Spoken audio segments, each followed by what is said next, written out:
اسلام کی تاریخ انتہائی دردناک ہے۔ حضرت مولا کائنات رضی اللہ تعالی عنہ کو ابن ملجم نامی بدبخت نے جو ہے وہ تلوار کا وار کر کے جو زہر میں بجھی ہوئی تھی شہید کیا ہے۔ تو یہ بغض اور دشمنی رکھنے والے لوگ تھے جو زمانے میں موجود تھے۔ ایک طرف ایسے تھے جو الہ اور معبود کہتے تھے، اور آپ جانتے ہیں کہ حضرت علی المرتضیٰ رضی اللہ تعالی عنہ کی قبر لوگوں کی نظر سے چھپا کے بنائی گئی، اس ڈر سے کہ لوگ آپ کی قبر کو اکھیڑ نہ دیں، کیونکہ خارجی اس قدر جو ہے وہ زور آور ہو گئے۔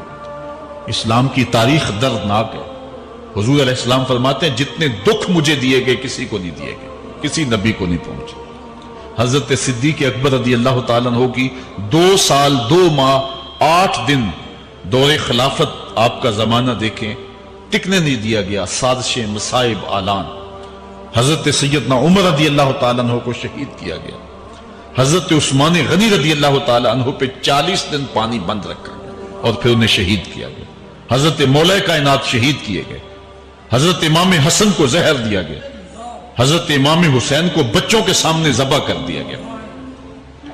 حضرت امام اعظم ابو حنیفہ کی وفات جیل میں ہوئی۔ امام احمد بن حنبل کے بدن پہ اتنے کوڑوں کے نشان تھے کہ جب قمیض اٹھاتے تھے تو ہر جگہ کوڑوں کے نشان ہی نظر آتے۔ امام مالک کو مدینے کی گلیوں میں گدھے کے اوپر بٹھا کے کالا منہ کر کے وقت کے حاکم نے پھرایا۔